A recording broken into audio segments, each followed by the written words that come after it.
Hello and welcome everybody to our next Commsverse session. Today we're going to be talking about Viva La Vida, how AI is changing the world of work, and to do that we have the great Bill Ayers. Bill, over to you. If you have questions, please hold until the end. We're going to have some Q&A time at the end. We also are going to have a prize for the in-person attendees, so make sure to stick around for that. It is a pretty cool toy thing that I think is awesome. So. Yeah, but stick around for instructions on how to do that at the end. We're going to have a few minutes at the end. So over to you, Bill. Retro gaming fun, yeah. Isn't this new Teams Together mode incredible? It's almost like we're really here in the room together, isn't it? I think it's great. So joking apart, a lot of that is using artificial intelligence. And so that's what I'm going to talk about a little bit today and talk about the sort of the background to how AI works, the different technologies we use, and how they're all kind of embedded into what we do in Teams. So I've only got 40 minutes to talk about this, so I'll go through fairly quickly. So no time for this slide, but it's boring, so don't worry about it. I'm Bill, that's all you need to know. And we're going to talk a little bit about what's data science. We'll look at Azure Cognitive Services. We'll look at the Microsoft Graph. And then just very quickly look at how it's all integrated into Teams and Microsoft 365 generally. And I'll add a bit of a dire warning at the end, so scary bit at the end. So what is AI? What's ML? What are all these terms that we use? So artificial intelligence is a very broad subject. And a lot of the things that we do today would have been regarded as AI maybe 30, 40 years ago, anything to do with computers where it's doing things. It really means any kind of intelligent agent that's reacting to its environment. But nowadays we tend to think of certain particular types of subgroups of that technology, particularly machine learning is usually what we mean when we say AI. And machine learning is where the technology is sort of teaching itself, or it's acquiring knowledge and getting better at what it does as we feed it more data. And that's an important concept because really that was the sticking point with some of the earlier iterations of artificial intelligence, which I'll go through sort of historically. And then deep learning, which everybody gets very excited about nowadays, is really just one part of that whole story. And it's using things like convolutional neural networks and very sophisticated technology to do things like speech to text and text analysis, and all of these are using fairly recently developed techniques, which in some cases they're old techniques, but we're able to use them now because we have the computing power to do it. But you might think, well, what does a data scientist do? So a data scientist is really just looking for patterns in data. And a lot of people say, oh, this AI, it's really just statistics. Well, that's partly true. I mean, there are a lot of statistical techniques that are sort of classical approaches like regression analysis, which is really, just like when you're at school and you're trying to put a straight line through a number of points on a graph and come up with an equation for a line, and just multidimensional and more sophisticated versions of that. You can do that. It is really just a statistical analysis. And that's, a lot of what the bread and butter of data science is. It's trying to classify points or bits of data together. In some cases, you know what the thing is that you're looking for, and that's sort of the more supervised learning approach, where you assign the classes to the data.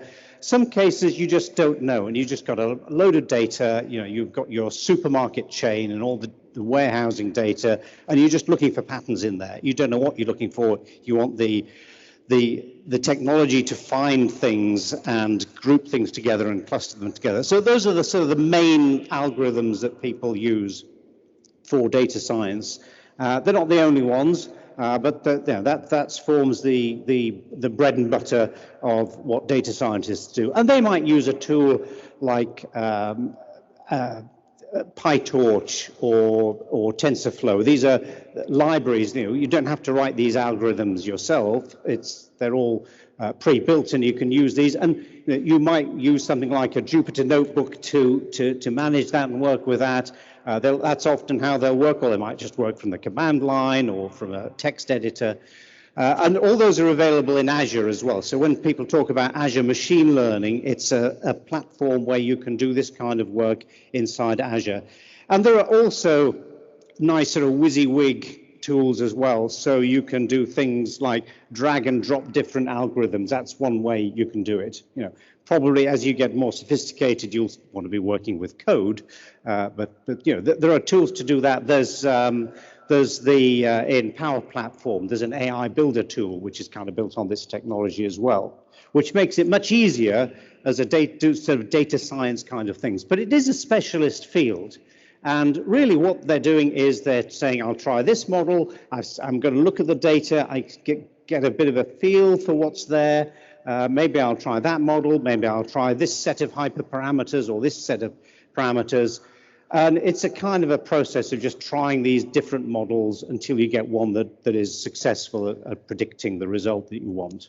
And you know, you might think, well, if it's that repetitive, maybe you could use artificial intelligence to improve that process. And sure enough, you can. There is a tool called AutoML, which will do automated machine learning and will look at the data and actually run all these experiments. That's what data scientists call each of these runs. Run all these experiments and come up with or assist you in finding a model. Now, these are very specific problems that we're solving. It's a narrow field, and it's what AI researchers call weak AI, in that it's, you know, you're solving a particular thing. It's not the same as general AI or strong AI, where it's not really thinking. You know, the algorithm doesn't really know what it's looking at when it's doing image analysis or object detection. It doesn't really know about what it's looking at. It's just been trained, and it's whatever we assign to it, that's what it will identify. So, but if it's a sufficiently complicated problem, it really seems quite magical, and you know, you see it as artificial intelligence. But it wouldn't quite pass the Turing test, which is, you know, is it indistinguishable from a human being, human intelligence? We're not quite at that point yet. But as I'll show later, you know, it feels like we might be actually go beyond that point in the not too distant future. So this is AI as it is at the moment. It's the next big thing, and it kind of has been for quite a long time. So in fact, this technology really originates in the 1950s. So people started to do this, you know, using a tool called a perceptron. So this is a full-size cabinet, and everything inside here is wiring, and it's sort of electromechanical. So this is from, I think, 1957 at Cornell University. They've got motorized potentiometers, and as it learns, they present an image to this grid of 20 by 20 photocells, and as it tries to learn the different numerals that it's trying to identify, all these potentiometers start whirring and adjusting the weights and so on. So what it's doing is it's taking an array of inputs, and then it's summing those together, and then there are weighting factors.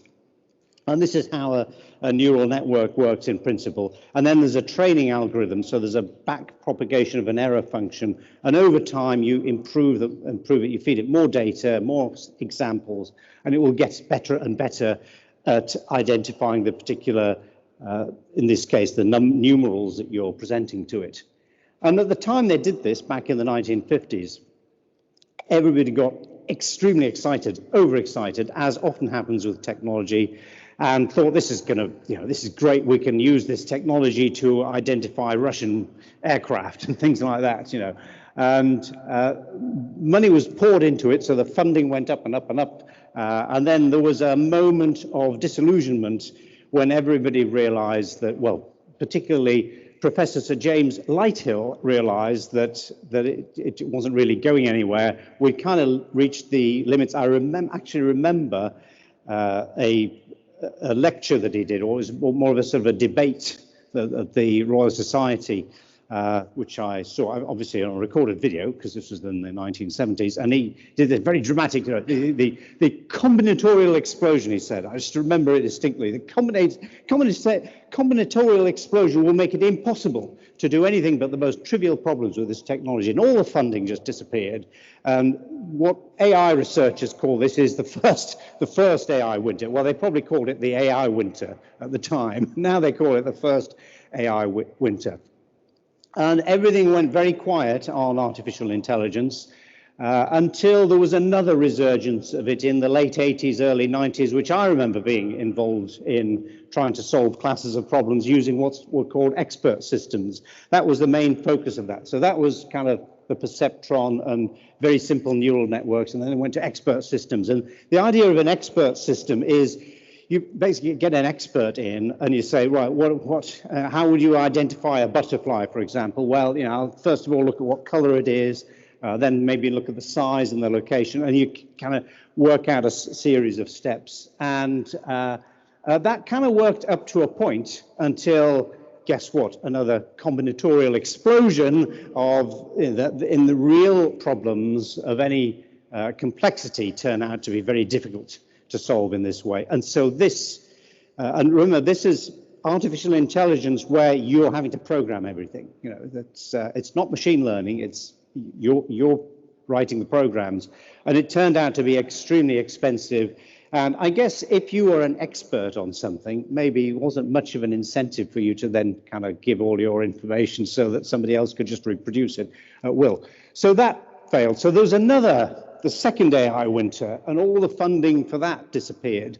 And we're here now with deep learning. So what's deep learning? What changed? So deep learning is really, it's these multi-layer neural networks where we have the inputs as we had before and the outputs, but then we've got all these hidden layers in between. And there might be a couple of hundred of these layers in these models. They're very, very complex, and they will, one of the criticisms is because it's hidden, you don't really know exactly what it's doing. And that's one of the issues actually around this technology is it's a black box. Even the designer of the black box doesn't know exactly how the black box works, and yet it does somehow. So this multi-layer neural network overcomes the problem that you had with these very simple ones, where it could only go to a certain level of complexity and then it all broke down. We don't really have that limitation with these deep neural networks. And what we use for, I'm going to use here as an example, is vision, but this also applies to things like speech to text and natural language processing, using slightly different algorithms inside here, but the layers represent these different layers of nodes in the network.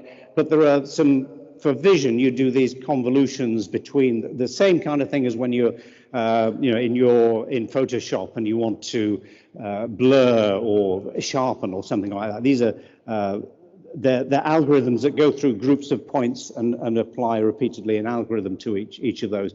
And so that the technique here is, and the one that won the prize was ResNet 152. I think it was 152 layers of these with different rules about, okay, after that one we do the convolution, and then we pool them, and then we do this.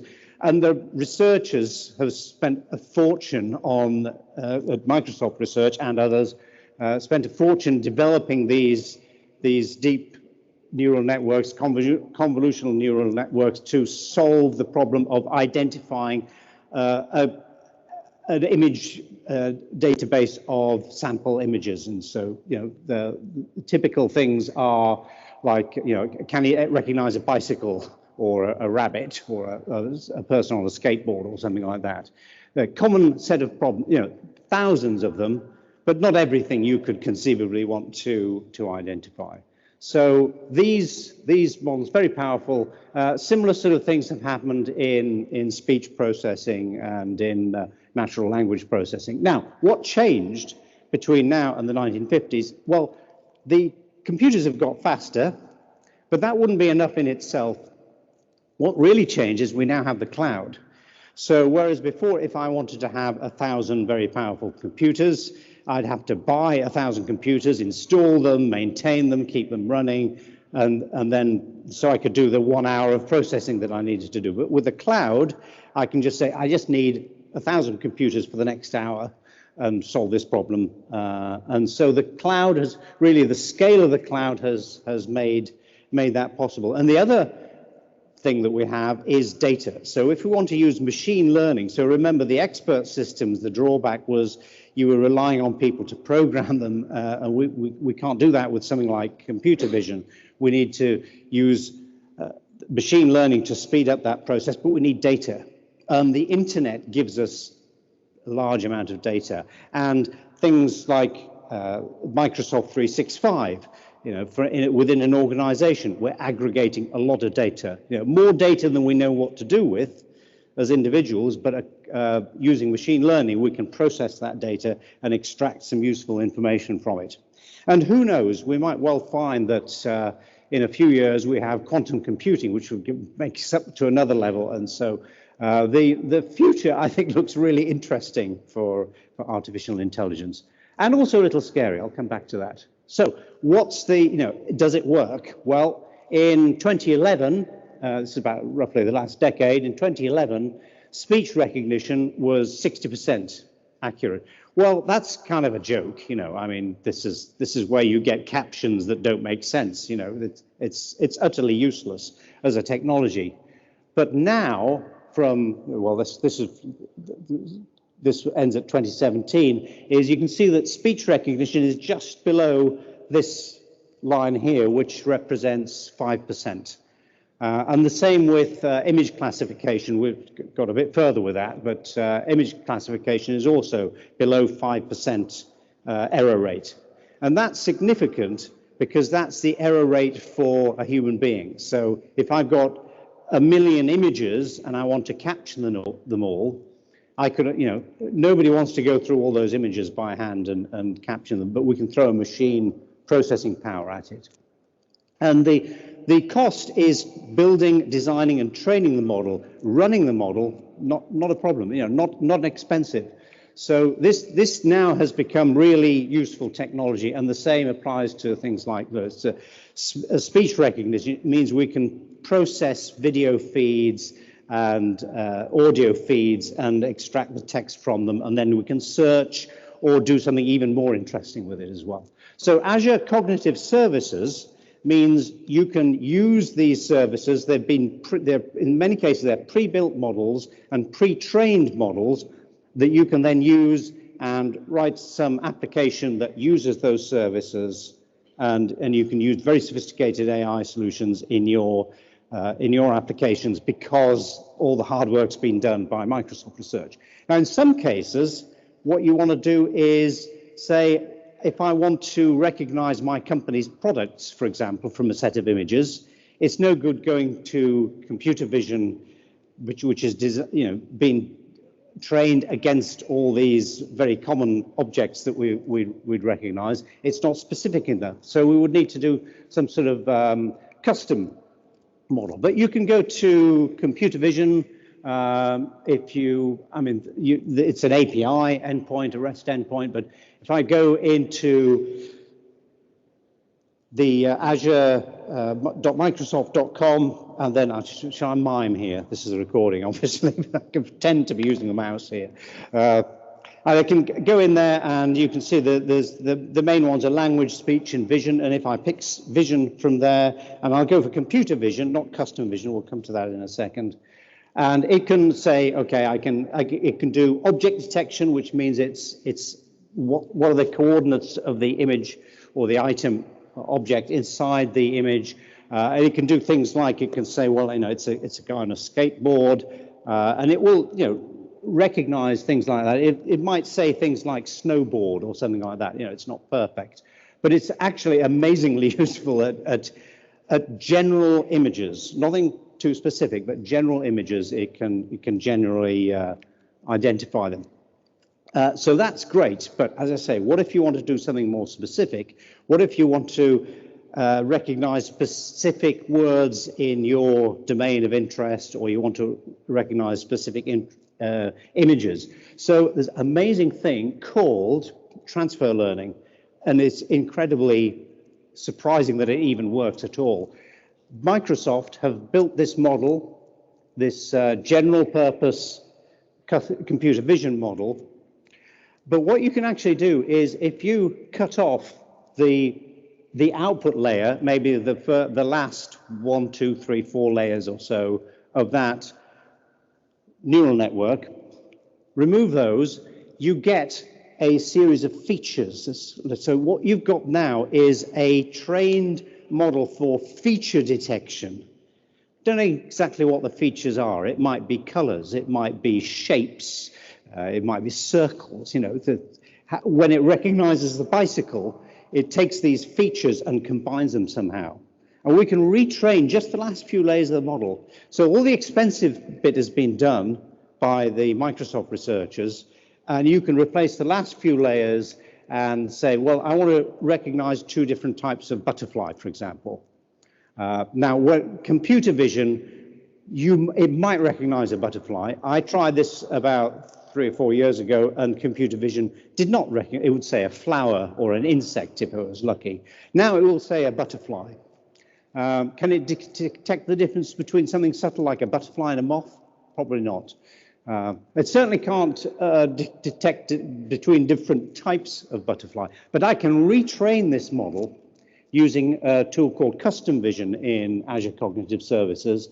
And what I'm effectively doing is I'm taking that feature detection that's built into the general model and repurposing it and retraining it just to detect those 2 different types of butterflies. So very, very quickly, I won't go through the whole of this demo, but you can go into the Custom Vision portal, and you can try this yourself if you've got an Azure subscription, and you say what domain. Generally, you'll use the general domain. That list has got longer now, actually. And you can say, right, I've got some images, and I'm going to tag those images. And where do I get the images from? Well, I can just go to the internet. So I can go and say, well, here I want to create some. Let's add the which one are we adding here? It's the Red Admiral, I think I do first here.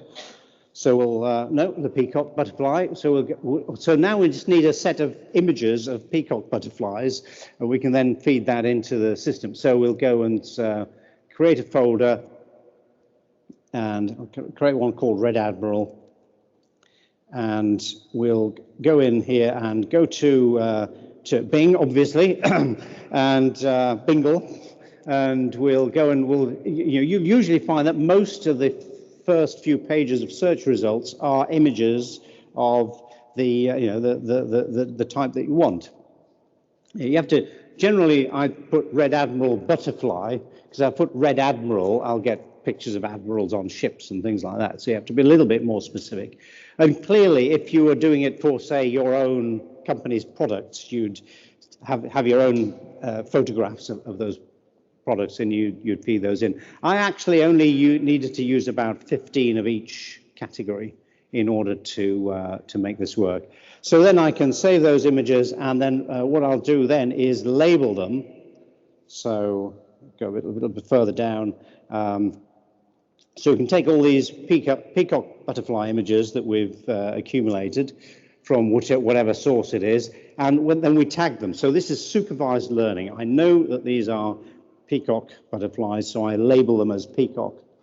If I was doing something, you could also do things like unsupervised learning, where you say, here's a load of images, you figure it out. But that generally doesn't work so well if you want to, if you know what the different tags are, then it's better to do it that way. Otherwise, it might just give you all the red ones and all the blue ones or something. That's more like the sort of clustering algorithm. So it can do all of these things. But what it's doing now is, so we've uploaded them into the portal, and then you can go on and go ahead and hit the train button. And when it does, and I've speeded this up a little bit, but when you hit the train button, it's going effectively, what it's doing is it's taking an existing model and then retraining just the last few layers of that So it's able to do it in a few minutes rather than a 5-year research project. And I'm basically building on top of what's been built before for general computer vision. And the same kind of approach applies to we'll just give it a sample image here. And this is it's actually very successfully identified, that one. So it's surprisingly good and surprisingly accurate, and it's right there, it's ready to use now. You can use this for all kinds of things. So that's Azure Cognitive Services. Now, inside the Microsoft Graph, we also have some AI. So what is a graph? A graph is it's a term from discrete mathematics. It's these connected nodes. So you've got the nodes connected by the edges that can be bidirectional or they can be unidirectional. They might, it's a relationship between people. This is kind of where we started with the Microsoft Graph, is with the Azure AD, the directory and people and groups and how they're connected. And over time, we've added things like files, so we know what files they're using. We now know a little bit more about them. Then over time, we've added in conversations, so all their Teams conversations, all their emails. We know what they're talking to each other about. This is within the business, of course. And so now we have, built on top of that, we can extract insights. And this is where the artificial intelligence comes in. And it will say things like, who knows about this topic and who works with whom and who talks with whom about what. And we can then use that, we can build solutions ourselves, and I'll talk a bit about this, more about that on tomorrow's session, later tomorrow. That can be inside Office. We can write Office applications. The conversations, will be inside Teams or pages inside SharePoint. But we can use that to build our own models, but it's also available in the system as well. So it can answer questions like, what might you be interested in? Almost like a push. We can build things that can push information to you. So rather than waiting for you to search for something, it will actually say, hey, a bit like the Amazon, people who bought this also bought this other thing. You might be interested in this other document. I see you're interested in this. You might be interested in something else that you hadn't thought of. And so it starts becoming something that can actually add proactively to what you're doing, helping you find things even before you thought to look for them.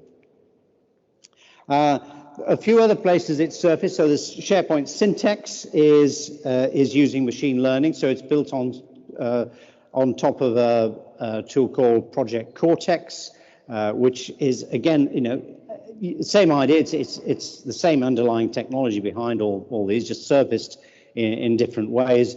And it's looking at all the interactions, and that will then give you a way of finding out information and surfacing it to you that you might otherwise not have thought to look for using search.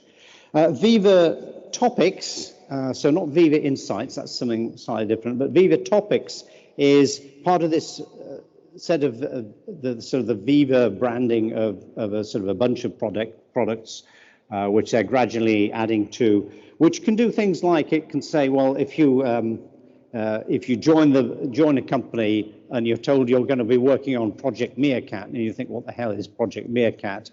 Over time, it will, it's not instantaneous, but over time it will sort of go through all the content. The more documents you have, the better, and it will gradually find things, and it will then associate that keyword Meerkat and can pop up a topic card, or you can use its topic pages, and there's a topic center that will, gradually over time, as it churns through all the content, it will find information and give you a sort of a little hub page around that particular subject or project within the organization, or personal, whatever it is inside that. And Sarah is going to talk at 4:30 today, is it, Sarah? Yeah, so she's going to tell you all about Viva, including Viva Topics. So that's all great, and so I've sort of sold AI to you as a powerful tool that can make our lives more productive and make our lives better, and means we can finally sort through those tens of thousands of photographs of the children that we took 15 years ago and work out which one is which.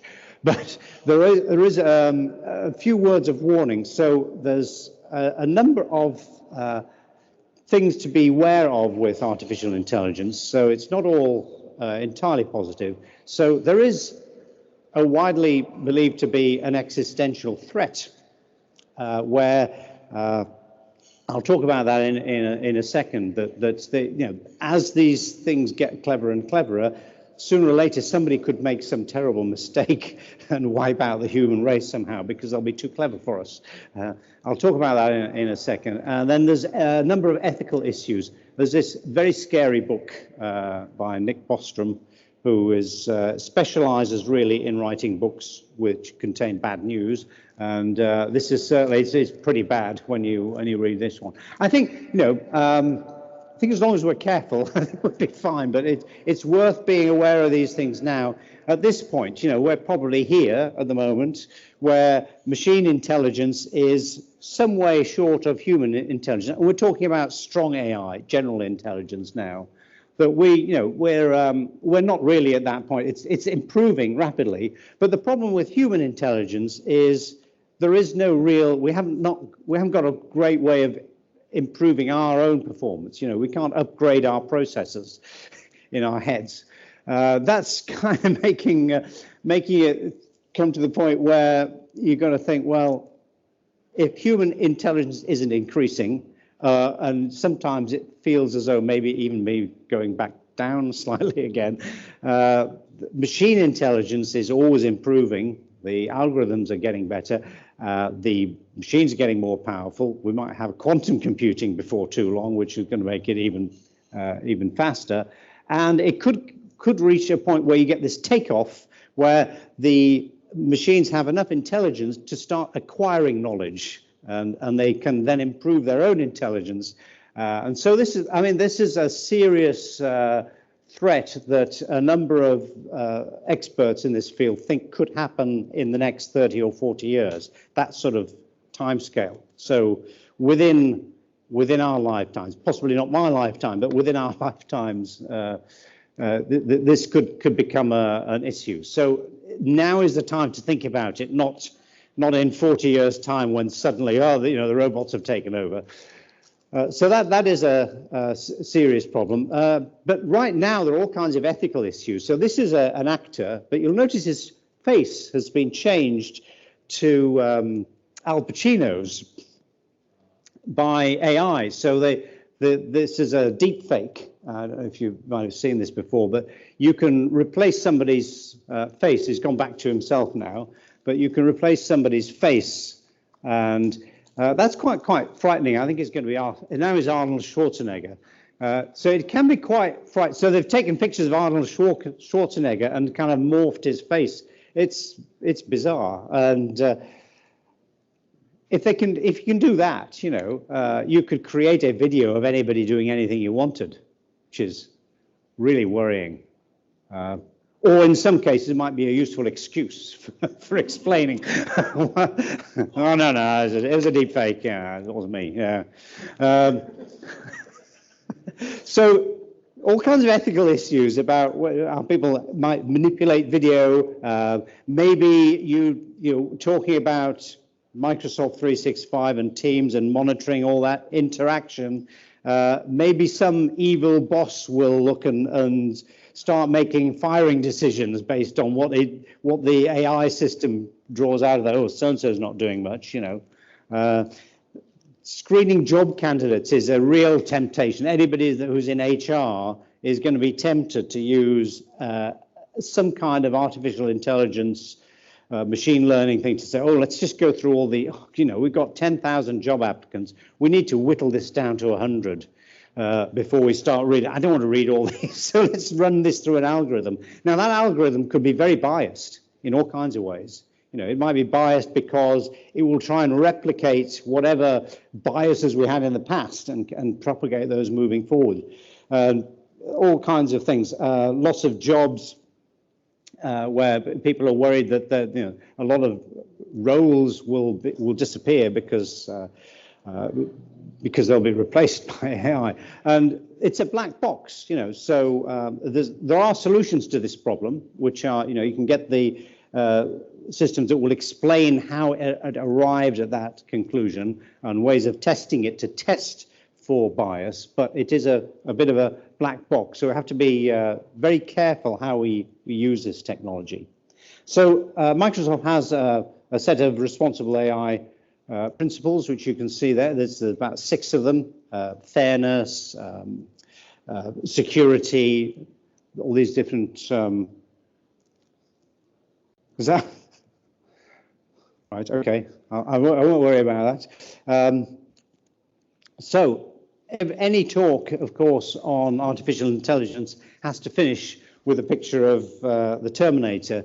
So this is probably the least likely of the scenarios that could unfold and kill us all. But so I don't want to be too negative. So really the main thing is you don't have to be a data scientist to use AI. There's a whole world of that. If that's your interest, then yeah, go for it. But it's a field in itself. You don't even need to be an expert on artificial intelligence, because you can just use these cognitive services. All these models have been built for us. We can then retrain those as well if we want to for custom vision or for particular custom applications. We don't even have to build anything. We can use the AI that's built into Microsoft 365. We use it all the time. We use it in Teams together mode, the cutting out that's all AI that does all that. It's just subtly in there everywhere, and this is the technology that's behind it. But do be aware of the risks. So don't just use this tool blindly, but just be aware of the ethical background. Be aware of those responsible AI principles. And that's about all I have time to talk about, but I think we've got some time for questions. Yes, so we have a really cool way of asking Bill some questions. Let's see if this works out. Yeah. So is there any questions at this time?